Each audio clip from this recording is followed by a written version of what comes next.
નમસ્કાર, હું તમારા જોડે સતીશ વાનકડે. આપ જોઈ રહ્યા છો લોકપંચિત વાર્તા. રિપોર્ટ છે સુરત.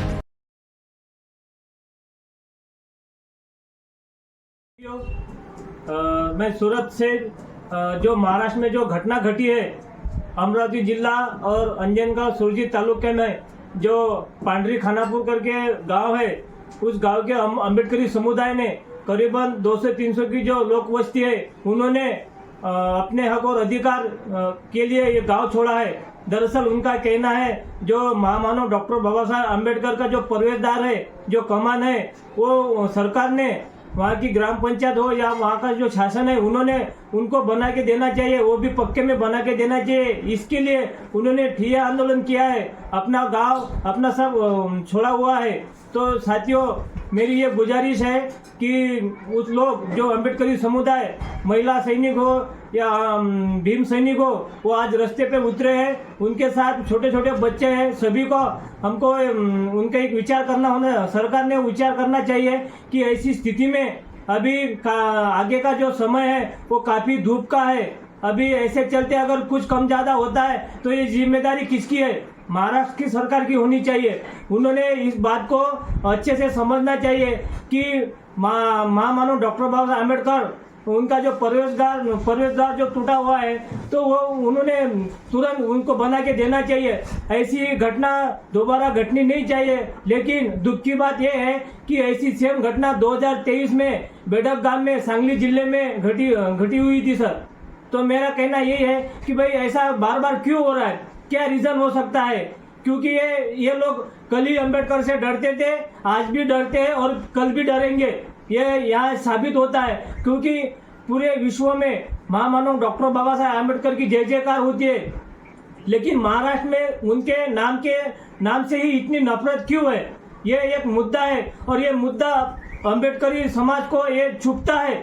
क्यों? क्योंकि भाई जिन्होंने पूरे हक अधिकार सब पूरे भारत को एक ही साकड़ी में लाके रखा है संविधान के तहत, आज उनके नाम के लिए खाली इतनी नफरत हो रही है. तो इस बात का हम सूरत जिले से, मैं ग्लोबल रिपब्लिकन पार्टी जिला महासचिव राहुल वानखड़े, मैं पूरा तरह से निषेध करता हूँ और साथ ही साथ महाराष्ट्र सरकार को एक जागरूक करता हूँ कि उन्होंने जल्द से जल्द जो अम्बेडकरी समुदाय है, जो वहाँ के जो लोग हैं, उनकी मांग है, उनकी राय जल्दी से जल्द कबूल करनी चाहिए.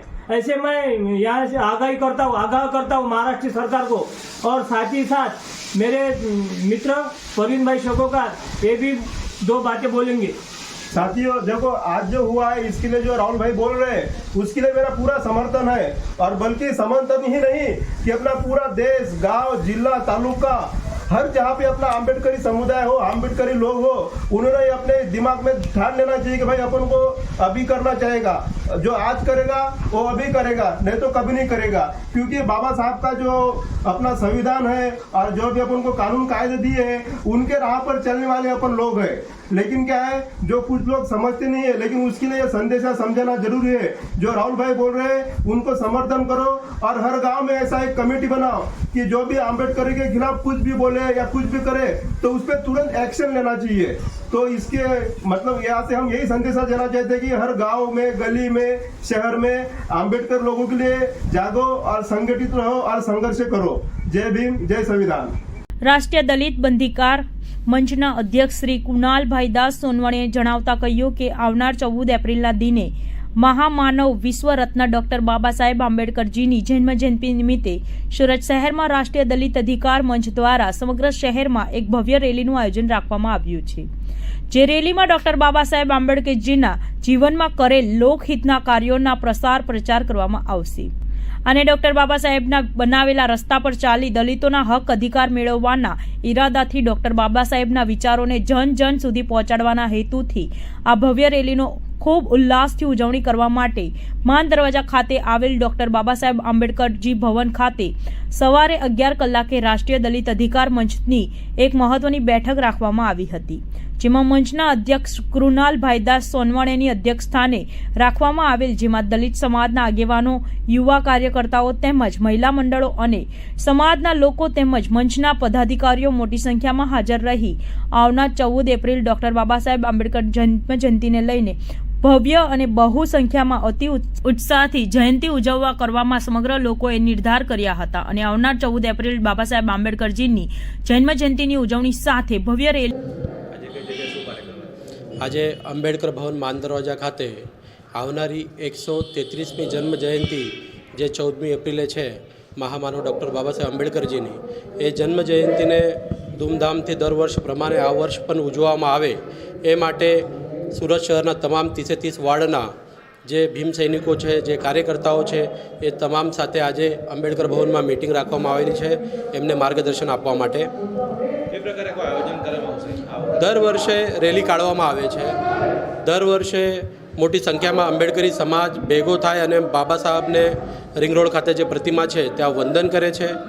આ વર્ષે અમે એવું કર્યું છે કે જે મેટ્રોના કામો રોડ રસ્તા ઉપર ચાલી રહ્યા છે જેના કારણે બહુ અમુક ઠેકાણે રોડ રસ્તો બંધ છે, જેથી અમારા સમાજના અને મહિલાઓને જે બાળકો છે એમને તકલીફ પડશે એ માટે ડાયરેક્ટ આપણા જે એરિયાઓ છે એરિયાઓથી ડાયરેક્ટ બાબા સાહેબની પ્રતિમા સુધી રેલીઓ આવશે અને બાબા સાહેબને વંદન કરશે.